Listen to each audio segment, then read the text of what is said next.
ఓం సాయిరామ్. సమర్థ సద్గురు సాయినాథ్ మహారాజ్ కి జై. ముందుగా మన సాయి కుటుంబ సభ్యులందరికీ నమస్కారం అండి. అందరూ కూడా సుఖంగా, సంతోషంగా, ఆరోగ్యంగా బాగుండాలని మనస్ఫూర్తిగా కోరుకుంటూ ఈ రోజు వీడియో మొదలు పెడుతున్నాను. ఇక ఈ రోజు వీడియోలో బాబా గారు ఏం చెప్పబోతున్నారు అంటే, కోట్లు కుమ్మరించిన రాని అదృష్టం నీకు పట్టబోతుంది తల్లి, కనక వర్షం కురవబోతుంది అంటూ బాబా గారు ఈరోజు చాలా చక్కటి సందేశాన్ని మనకు అందిస్తున్నారండి.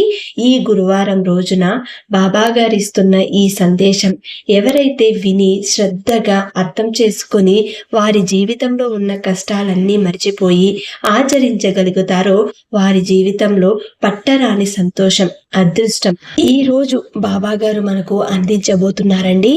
మరి బాబా గారు అందిస్తున్న ఆ సందేశం ఏంటో తెలుసుకోవాలంటే వెంటనే ఈ చిన్న కథ తెలుసుకుందాం. ఒక ఊరిలో వెంకటయ్య అనే కూలీ రైతు ఉండేవాడు. అతనికి ఒక భార్య, 2 పిల్లలు. కూలీ చేసి వచ్చిన డబ్బుతో ఎంతో ఆనందంగా జీవించేవారు. ఒకరోజు వెంకటయ్య తన భార్య మంగతో ఇలా అంటూ ఉంటాడు, నేను ఎన్నిసార్లు చెప్పాలి వాడి దగ్గరికి పనికి వెళ్ళనని, ఇక నన్ను విసిగించకు. అదేంటి మీరు అలా అంటే ఎలాగండి, మన ఇల్లు ఎలా గడుస్తుంది, మీరు పనికి వెళ్ళరు, ఇంట్లో సరుకులు నిండుగా ఉన్నాయి, తినడానికి కూడా మన దగ్గర ఏమీ లేవు, మీరేం చేస్తారో నాకు తెలియదు, వెళ్ళి కనీసం ఒక 5 రూపాయలైనా తీసుకుని వస్తే కానీ మనకి గడవదు, నీకు కావలసింది 5 రూపాయలే కదా, మధ్యాహ్నం కల్లా 5 రూపాయలు తీసుకుని వచ్చి నీ మొహాన కొడతా, ఆ పౌరుషానికేమీ తక్కువ లేదు, ముందు వెళ్ళి డబ్బు తీసుకురండి. అలా బయటకు వచ్చిన వెంకటయ్య 5 రూపాయలు మధ్యాహ్నం కల్లా తీసుకొస్తానని గొప్పగా పలికాను, ఇప్పుడు ఏ పని చేసి డబ్బు సంపాదించాలి, ఆ జమీందారు దగ్గర పని చెయ్యను అని గొడవ పెట్టుకుని వచ్చాను, ఇప్పుడు వాడి దగ్గరికి వెళ్ళి పని అడిగితే నన్ను తిట్టిన తిట్టు తిట్టకుండా తిడతాడు, ఇప్పుడు ఏం చేయాలి, ఈ 2 గొర్రెలకు బొచ్చు బాగా పెరిగింది, దీనితో బోలెడంతా ఉన్నిని తీయవచ్చు. అలా ఆ 2 గొర్రెలకు బొచ్చును తీసి దానిని తీసుకుని సంతకు బయలుదేరుతూ వెళ్తాడు. అవును, ఈ బొచ్చుని తీసుకుని వెళుతున్నాను కదా, దీనిని ఎవరు కొంటారు, ఒకవేళ కొన్నా దీనికి 5 రూపాయలు ఎవరిస్తారు, ప్రయత్నించి చూద్దాం, ఎవరో ఒకరు ఇవ్వరా. దారిలో ఇంకొకడు అచ్చం అటువంటి మూట వేసుకుని ఎదురొస్తాడు. వీడెవడో అచ్చం నా దగ్గర ఉన్న మూట లాంటిది తీసుకుని వస్తున్నాడు, ఎక్కడికి వెళుతున్నాడో కనుక్కుందాం. ఇదిగో చూడు, ఎక్కడికి వెళుతున్నావు, ఎవరు నువ్వు, అయ్యా నేను మా చెట్టుకు కాసిన నిమ్మకాయలను తీసుకుని అమ్ముకు రావడానికి వెళుతున్నాను, నువ్వు ఎక్కడికి వెళుతున్నావేంటి, నేను మా గొర్రెల బొచ్చు అమ్ముకు రావడానికి సంతకు వెళుతున్నాను. అమ్మా, వీడి దగ్గర గొర్రెల బొచ్చుందా, ఆ బొచ్చు ఉన్ని అమ్మేవాడికి ఇస్తే బోలెడంత డబ్బు ముడుతుంది, వీడు మోసుకొచ్చిన ఆ మూట కూడా అచ్చం నా మూటలాగే ఉంది, ఆ మూటని నా మూటతో మార్చేస్తా, వీడి దగ్గర నిమ్మకాయలున్నాయి, వాటిని ఎలాగైనా నేను కొట్టేస్తా, నాకు కనీసం 10 రూపాయలైనా దక్కుతుంది, ఈ బొచ్చు నేను ఎప్పుడు అమ్మింది లేదు, అసలు ఎంత ధర పలుకుతుందో కూడా నాకు తెలియదు, ఎలాగైనా వాడి సంచిని మార్చేయాలి అంటూ ఒకరి పన్నాగం మరొకరికి తెలియకుండా మనసులో ఇలా అనుకుంటూ ఉంటారు. ఏంటి ఆలోచిస్తున్నావు, పద వెళదాం, అది నాకు ఆకలేస్తుంది, నా దగ్గర 2 రొట్టెలున్నాయి, ఎక్కడైనా కూర్చుని మన ఇద్దరం చెరొక రొట్టెని తిని వెళదాం, మా ఆవిడ చేసిన రొట్టెలు చాలా బాగుంటాయి, సరే పద ఆ చెట్టు క్రింద కూకొని తిందాం, ఆ చెట్టు క్రింద వాడి మూటని ఎలాగైనా మార్చాలి, వాడిని తినేటప్పుడు మాటల్లో పెట్టి వాడి మూటని ఎలాగైనా నా మూటతో మార్చేస్తా. అలా వాళ్ళిద్దరూ ఒకరికి తెలియకుండా ఒకరు ఇలా మనసుల్లో మాట్లాడుకుంటారు. వాళ్ళిద్దరూ ఒక చెట్టు క్రింద కూర్చుని ఆ రొట్టె ముక్కలు తింటారు. అప్పుడు వెంకటయ్యకు బాగా దాహంగా ఉంటుంది. వెళ్ళి నీళ్లు తీసుకొస్తా అని చెప్పి, నేను వచ్చే వరకు నా మూట జాగ్రత్త, అలాగే నాకు కూడా దాహం వేస్తుంది, వెళ్ళి నీళ్లు తీసుకురా అని ఆ వ్యక్తి అంటాడు. ఇక వెంకటయ్య మనసులో ఇలా అనుకుంటాడు, తీసుకుని రాగానే వాడితో నాకు పని ఉంది, త్వరగా వెళ్ళాలని వాడి మూటను తీసుకొని పోతా, ఇదే సరైన సమయం అనుకొని ఈ వ్యక్తి కూడా మనసులో ఇలా అనుకుంటాడు, వీడు నీళ్లు తీసుకుని రావడానికి ఇంకా చాలా సమయం పట్టేటట్టుంది, వెంటనే వీడి మూట తీసుకుని త్వరగా ఇక్కడి నుండి వెళ్ళిపోవాలి. ఆ మూటని తీసుకుని ఆ మనిషి అక్కడి నుండి వెళ్ళిపోతాడు. కొంత సమయానికి మంచినీళ్లు తీసుకుని వెంకటయ్య అక్కడికి వస్తాడు. ఏడి వీడు? అబ్బా, నేను వచ్చే వరకు ఆగకుండా వెళ్ళిపోయినట్టున్నాడే. వాడి మూట వాడు పట్టుకుపోయి ఉంటాడు. నా పథకం బిడిసి కొట్టిందే.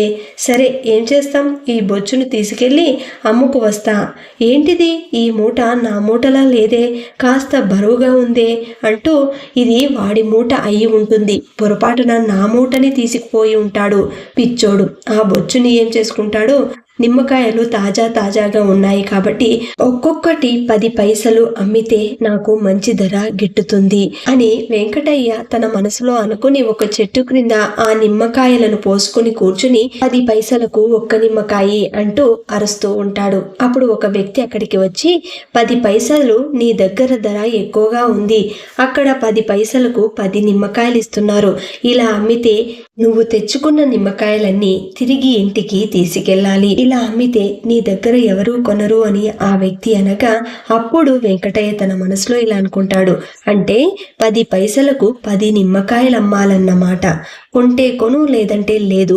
వెళ్ళు నిమ్మకాయలు 10 పైసలకు 10 నిమ్మకాయలు అంటూ ధర మార్చి అమ్ముతాడు. అప్పుడు కొంత సమయానికి మొత్తం నిమ్మకాయలన్నీ అమ్ముడుపోతాయి. అంత పెద్ద మూట అమ్మితే వచ్చింది 2 రూపాయల, ఇంకా కనీసం 10 రూపాయలు వస్తుంది అనుకున్నాను. వీడేంటి నా మూట పట్టుకుని ఇంకా అమ్ముడుపోక తిరుగుతున్నట్టున్నాడు. వాడు ఎటు వెళ్తున్నాడో చూద్దాం. శంకర్ ఆ మూటని తీసుకుని నేరుగా ఉన్ని దుకాణానికి వెళతాడు. ఇదిగో సేటు, ఈ మూట నిండా గొర్రె బొచ్చు ఉంది, చాలా దరసరిగా ఉంది. ఒక్కసారి చూసి దానికి ఎంత ధర గిట్టుతుందో చెప్పు. ఈ మూటకు 10 రూపాయలు వస్తుందయ్యా, ఇవ్వమంటావా? మరి అంత తక్కువేంటి సేటుగారు, మరొక 2 రూపాయలు వేసి ఇవ్వండి. సరే, ఇంకొక రూపాయి వేసి 11 రూపాయలు ఇస్తాను. నీకు కావాలంటే తీసుకెళ్ళు, లేకపోతే లేదు. సరే, చేసేది ఏముంది, ఆ 11 రూపాయలు ఇప్పించండి. ఈ మాటలు విన్న వెంకటయ్య, అమ్మో, నా దగ్గర వీడు కావాలనే నా మూటను దొంగలించినట్టున్నాడు. గొర్రెబొచ్చకు ఇంత ధర వస్తుంది అనుకుంటే నేనే అమ్మేవాడిని కదా. వాడు ఇటే వస్తున్నాడు, పట్టుకుని అడుగుతా, ఒరేయ్ ఆగరా, నా మూటని దొంగలించుకుని వస్తావా? ఏది, అమ్మగా వచ్చిన ఆ డబ్బులు మర్యాదగా నాకిస్తావా లేదా? 2 మూటలు ఒకేలా ఉండేసరికి పొరపాటు పడ్డాను బాబు. సరే, ఇదిగో ఈ 4 రూపాయలు అమ్మగా వచ్చిన డబ్బు తీసుకోండి అని ఇవ్వబోతూ ఉండగా, ఇది పొరపాటు అంటున్నావు కదా, మర్యాదగా దాని ఖరీదు నాకు కట్టు. అదే మూట నువ్వు తీసుకెళ్తే ఆ సేటు నీకు 4 రూపాయలు ఇచ్చేవాడా? నాకు దాని విలువ తెలుసు కాబట్టి నాకు 11 రూపాయలు ఇచ్చాడు. సరే, ఇంకో రూపాయి ఇస్తాను, తీసుకుపో. అక్కడ నా నిమ్మకాయలు అమ్మడం చూశాను, అవి అమ్మగా వచ్చిన డబ్బులు కనీసం 4 రూపాయలు ముట్టి ఉంటాయి కదా. ఏం ముట్టాయి? మొత్తం అమ్మగా వచ్చినవి 2 రూపాయలు మాత్రమే. ఇదిగో నీ డబ్బు తీసుకుని నా డబ్బు నాకు ఇవ్వు, లేకుంటే ఆ న్యాయాధికారి దగ్గరికి వెళదాం పదా. ఇంత చిన్న విషయానికి న్యాయాధికారి దాకా ఎందుకు? ఇదిగో మొత్తం కలిపి 5 రూపాయలు ఇస్తాను. నా నిమ్మకాయలు అమ్మగా నీకు 2 రూపాయలు వచ్చాయి అంటే నీ ఆదాయం 7 రూపాయలు. నా ఆదాయం 11లో నీకు ఇచ్చిన 5 పోగా 6 రూపాయలు కదా. అంటే నువ్వు నాకంటే 1 రూపాయి ఎక్కువగానే సంపాదించినట్టు కదా. ఇదేదో బాగానే ఉంది. ఇంట్లో 5 రూపాయలు తీసుకుని వస్తానని చెప్పా, ఇప్పుడు 7 రూపాయలు వస్తున్నాయి. అయినా సరే వీడిని వదలకూడదు. ఇదిగో అవన్నీ నాకు తెలియదు, నా 11 రూపాయలు నాకు ఇచ్చేయి. సరే అయితే నీకు మరో 2 రూపాయలు ఇస్తాను, కానీ ఇప్పుడు కాదు, వారం రోజులు ఆగి మీ ఇంటికి తీసుకొచ్చి ఇస్తా. 2 రోజుల తర్వాత నువ్వు ఇవ్వకపోతే ఏం చేయమంటావు అని అడుగుతాడు వెంకటయ్య. మాది రామాపురం, నువ్వు నన్ను కలిశావు చూడు, అదే మా గ్రామం. ఆడికి వచ్చి నా పేరు చెప్తే ఎవరైనా నా గురించి చెప్తారు. ఒక వారం ఆగి వచ్చి 2 రూపాయలు తీసుకుని వెళ్ళు. అలా వెంకటయ్య శంకర్తో ఒప్పందం కుదుర్చుకొని తిరిగి ఇంటికి వచ్చేటప్పుడు సరుకులు తీసుకుని వస్తాడు. ఇదిగో చూడు, నువ్వు అడిగిన దానికన్నా ఎక్కువ సరుకులు తీసుకొచ్చాను. పైగా ఇదిగో 4 రూపాయలు డబ్బు కూడా తీసుకో. ఇంకెప్పుడు నన్ను తక్కువ అంచనా వేయకు. అమ్మో, ఇన్ని సరుకులే, పైగా డబ్బు కూడా తీసుకుని వచ్చారు. ఇంత డబ్బు మీకు ఎక్కడిదండి? దొంగతనం చేయలేదు కదూ? చిచ్చి, నాకు దొంగతనం చేయాల్సిన అవసరం లేదు. రేపటి నుండి నీకు డబ్బు తీసుకొచ్చి ఇస్తూనే ఉంటా. చూడు, ఏం పని చేయకుండా ఇంత డబ్బు మీకు ఎక్కడి నుండి వచ్చిందో చెప్పండి ముందు. చూడు, కోపగించుకోకుండా నేను చెప్పేది విను. మన గొర్రెలున్నాయి కదా, వాటిపై ఉన్న బొచ్చు అమ్మగా వచ్చిన డబ్బు ఇది. కావాలంటే ఒకసారి వెళ్ళి మన గొర్రెలు చూసిరా. అవునండి, మన గొర్రెలను ఉదయం చూసి ఇలా ఎవరు చేశారా అనుకున్నాను. గొర్రె బొచ్చుకి ఇంత డబ్బు వస్తుందా?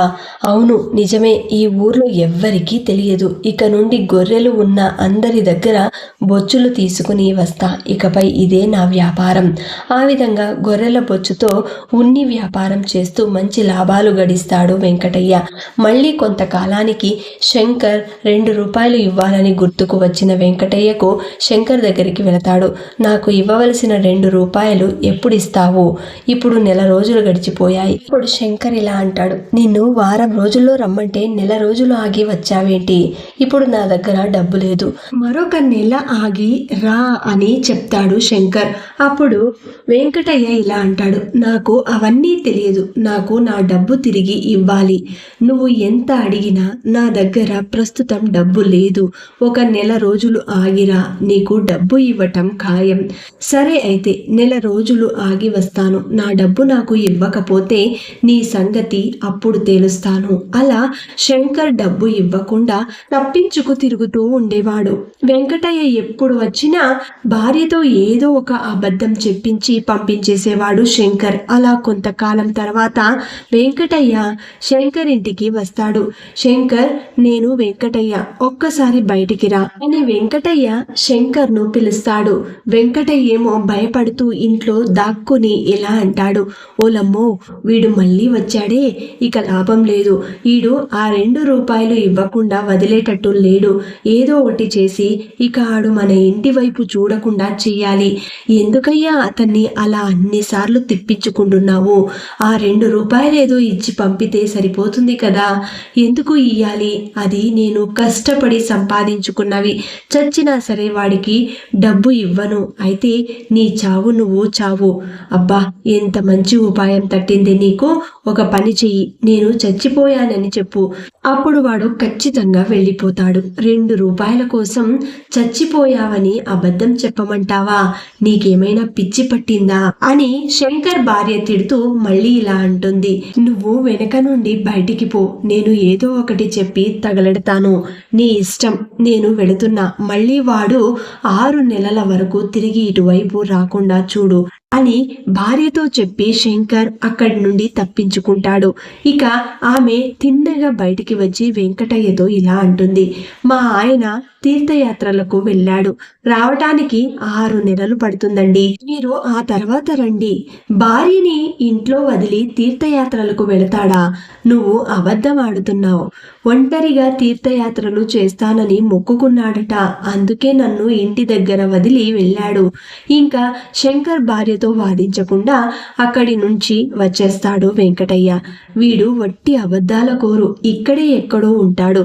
నేను వెళ్ళిపోయాను అనుకుని ఇంటికి వస్తాడు. అప్పుడు వాడిని పట్టుకుంటా. అప్పటి వరకు ఈ రాయి వెనక నుండి వాడి కోసం ఎదురు చూస్తా. అలా సాయంత్రం వరకు వెంకటయ్య ఎదురు చూసిన శంకర్ ఇంటికి రాడు.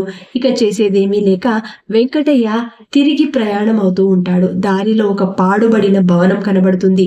ఊరంతా చూశాను, ఎక్కడా వీడి జాడ కనబడలేదు. ఇక ఈ పాడుబడిన భవనం ఒక్కటే ఉంది. ఇక్కడ ఏమైనా దాక్కున్నాడేమో చూద్దాం అనుకుంటూనే ఉన్నాను, నువ్వు ఇక్కడే ఎక్కడో దాక్కుంటావని. ఇక ఈ రోజు నా నుండి తప్పించుకోలేవు. నా డబ్బు నాకు ఇవ్వాల్సిందే. ఏంటయ్యా, ఓ డబ్బు డబ్బు అని నా కోసం ఎన్ని రోజుల నుండి నా వెనక పడటానికి సిగ్గులేదా అని శంకర్ వెంకటయ్యతో అంటాడు. అప్పుడు వెంకటయ్య ఇలా అంటాడు, అయినా 2 రూపాయల కోసం భార్యని వదిలి తీర్థయాత్రలకు వెళ్ళానని చెప్పడం నీకు సిగ్గుగా లేదా? అవన్నీ నాకు తెలీదు. నా డబ్బు నాకు ఇస్తావా లేదా? డబ్బు ఇవ్వటం కుదరదు. ఏం చేసుకుంటావో చేసుకో పో, ఏం చేస్తానో చూడు అంటూ శంకర్ని కొడతాడు. శంకర్ కింద పడిపోతాడు. ఇలా పడి ఉంటే సచ్చాను అనుకుని వాడే వెళ్ళిపోతాడు అని శంకర్ మనసులో అనుకొని పడిన చోటే కళ్ళు మూసుకొని పడుకుంటాడు. ఇలా పడి ఉంటే సచ్చాననుకుంటాడు. ఏంటి వీడు ఒక్క దెబ్బకే పడిపోయాడే, కొంపదీసి చచ్చాడా ఏంటి అని వెంకటయ్య మనసులో భయపడుతూ ఉంటాడు. అప్పుడు శంకర్ ఇలా అనుకుంటాడు, వీడు వెళ్లే లెగే వరకు ఇక్కడే పడుకొని ఉంటాను. అమ్మో, వీడు నిజంగానే చచ్చినట్టున్నాడు, వెంటనే వెళ్ళిపోవాలి, లేకుంటే నాకు చెరసాల వాసం తప్పేలా లేదు. ఇంతలో అక్కడికి కొంతమంది దొంగలొస్తారు. అప్పుడు వెంకటయ్య వారిని చూసి భయపడి అక్కడే దాగి ఉంటాడు. అక్కడికి చేరుకున్న దొంగలు అందరూ ఇలా మాట్లాడుకుంటూ ఉంటారు. అబ్బా, ఇక్కడికి చేరుకునేసరికి ఒళ్ళు ఊనమైపోయింది. ఈ రాత్రికి ఇక్కడే విశ్రాంతి తీసుకుని ఉదయం వెళదాం. ఈలోపు మనమందరం సమాన వాటాలు వేసుకుందాం. ఓలమ్మో, ఇప్పుడు నేను లేచాను అంటే వీళ్ళు నన్ను బ్రతకనివ్వరు, ఇలానే చచ్చిపోయి ఉంటాను. ఒక ప్రక్కన వెంకటయ్య, అమ్మో, వీళ్ళు కరుడు కట్టిన దొంగల్లా ఉన్నారు, నేను ఇక్కడ ఉన్నాను అని తెలిస్తే నన్ను చంపడం ఖాయం. వాడు తిరిగి వెళ్లే వరకు నేను ఇక్కడే ఉంటాను. ఇదేంటి, ఇక్కడ ఎవరో చచ్చిపడినట్టున్నారు అని దొంగలు కూడా గుర్తిస్తారు. అయినా ఆ శంకర్ని ఎవ్వరూ పట్టించుకోరు. సరే, వాడి గొడవ మనకెందుకులే కానీ, ఇదిగో ఎవరికి రావలసిన వాటాలు వాళ్ళకి మూటల్లో సర్దుకో ఉంచుకోండి. కాకపోతే ఇదిగో ఈ కత్తి నేను తీసుకుంటున్నా, చూస్తుంటే ఇది ఎవరో గొప్ప రాజు ఉపయోగించిన కత్తిలా ఉంది. అది ఒట్టి తుప్పపట్టిన కత్తిలా ఉందయ్యా, అదేం చేసుకుంటారు, పారేయండి. లేదు లేదు, ఇది చాలా పదునుగా ఉంది. చూడు, ఇక్కడ పడి ఉన్న శవాన్ని 2 ముక్కలుగా నరుకుతా. బాబోయ్, నేను ఇలా పడి ఉంటే నిజంగానే వీడు 2 ముక్కలు చేసేలా ఉన్నాడు, ఇక లాభం లేదు అని శంకర్ ఒక దెయ్యంలా లేచి, ఎవర్రా మీరంతా, ఎంత ధైర్యం మా దయ్యాల మేడలోకి వస్తారా? ఉండండి, మా సైన్యాన్ని పిలుస్తాను, మీ అంతు తేలుస్తారు, ఎవరినీ వదలరు, అందరూ ఈ రాత్రికి మాకు ఆహారం కావాల్సిందే అని భయపెడతాడు. అప్పుడు ఆ దొంగలు, అమ్మో, ఇది దెయ్యాల కొంపల్లా ఉంది. ఇంతవరకు చచ్చిపడి ఉన్న దెయ్యం ఒక్కసారిగా శవమై పైకి లేచింది. ఆ మాటలకు భయపడి ఆ దొంగలందరూ భయపడి దెయ్యాలు ఉన్నాయని వారు తీసుకొచ్చిన డబ్బు మొత్తం వదిలి పారిపోతారు. అమ్మయ్య, ఆ వెంకటయ్య, ఈ దొంగలు ఇద్దరు వెళ్ళిపోయారు. బ్రతికిపోయాను దేవుడా, అమ్మో ఎంత సంపద, ఇదంతా నా సొంతం, నా ఒక్కడికే సొంతం అని తెగ ఆనందపడిపోతూ ఉంటాడు శంకర్. అప్పుడు వెంకటయ్య అక్కడికి వస్తాడు. ఏంట్రా ఇదంతా, నేను ఇక్కడే ఉన్నాను, ఎక్కడికి పోలేదు, ఇందులో నాకు కూడా సగభాగం వాటా ఉంది. నీదెలా అవుతుందయ్యా? దయ్యంలా భయపెట్టి ఆ దొంగలను పారిపోయేలా చేసింది నేను, కాబట్టి ఈ సంపద మొత్తం నాదే. అవునా, సరే అయితే ఈ విషయం వెంటనే వెళ్ళి ఆ దొంగలకు చెప్తా. నువ్వు వారిని మోసం చేసినందుకు నిన్ను చంపడం ఖాయం. వెళ్ళి వాళ్ళని పిలుచుకురమ్మంటావా? చూడు, నీకు ఇవ్వవలసింది 2 రూపాయలు మాత్రమే. నీ డబ్బు ఇప్పుడే ఇచ్చేస్తా, పో ఇక్కడి నుండి. అలా వారిద్దరూ పోట్లాడుకుంటూ ఉంటారు. అలా కొంత దూరం వెళ్ళిన దొంగలు ఆగి ఇలా అనుకుంటారు, నాయక, ఇంతవరకు ఎంతో మందిని ఎదుర్కొన్నాం కదా, వాళ్ళు ఎవరో మన ముందు నిలబడలేకపోయారు. ఒక్క దయ్యానికి భయపడి అంత కష్టపడి దోచుకున్న సంపద అలా వదిలి రావడం నాకు చాలా బాధగా ఉంది. అవునరా, నువ్వన్నది కూడా నిజమే. అయితే మనలో దయ్యాలకు భయపడిని వాళ్ళు ఎవరైనా ఉంటే ఒకసారి ఆ పాడుబడిన భవనానికి వెళ్ళి అక్కడ ఏం జరుగుతుందో తెలుసుకుని రండి. నేను వెళ్ళి చూసి వస్తాను నాయక అని చెప్పి ఒక వ్యక్తి ముందుకొస్తాడు. అక్కడికి వెళ్ళి తీరా చూస్తే, అమ్మో, ఏంటి ఈ అరుపులు? రూపాయలు, 2 రూపాయలు, రూపాయలు, 2 రూపాయలు అంటూ వినిపిస్తుంది. అమ్మో, అన్ని దెయ్యాలు ఉన్నాయా? ఏంట్రా బాబు అని అక్కడి నుండి మళ్ళీ తిరిగి పరిగెత్తుకుంటూ వచ్చి ఆ దొంగల గుంపు దగ్గర చేరుకుంటాడు ఆ వ్యక్తి. నాయక, అక్కడ చాలా దెయ్యాలు ఉన్నాయి. ఎన్ని అంటే మనం దోచుకున్న సంపదంతా కూడా ఆ దెయ్యాలు పంచుకుంటే ఒక్కో దెయ్యానికి 2 రూపాయలు మాత్రమే వస్తాయి అని, అన్ని దెయ్యాలు ఉన్నాయి అని చెప్తాడు. అప్పుడు ఏంటి, అంత పెద్ద మొత్తంలో ఉన్న డబ్బు పంచుకుంటే ఒక్కొక్క దెయ్యానికి 2 రూపాయలు మాత్రమే వస్తుందా? అమ్మో, బ్రతికి ఉంటే ఇంకా ఇలాంటి దొంగతనాలు ఎన్నో చేసుకోవచ్చు. కానీ వెంటనే ఇక్కడి నుంచి మనం పారిపోదాం రండి. అలా దొంగలు అక్కడి నుండి పారిపోయిన తర్వాత, సరే నువ్వన్నట్టుగానే చేద్దాం, మనమిద్దరం సగం సగం పంచుకుందాం, అలా రా దారికి అని చెప్పి వెంకటయ్య, శంకర్ ఇద్దరు సర్దుకుంటారు. సరే మరి నా 2 రూపాయలు ఎప్పుడు ఇస్తావు అని మళ్ళీ వెంకటయ్య మొదలు పెడతాడు కథ. ఎంత సంపద నీకిచ్చినా కూడా ఆ 2 రూపాయల గోల మాత్రం వదలవా? ఈ వాటా తీసుకుని ముందు ఇక్కడి నుండి వెళ్ళు.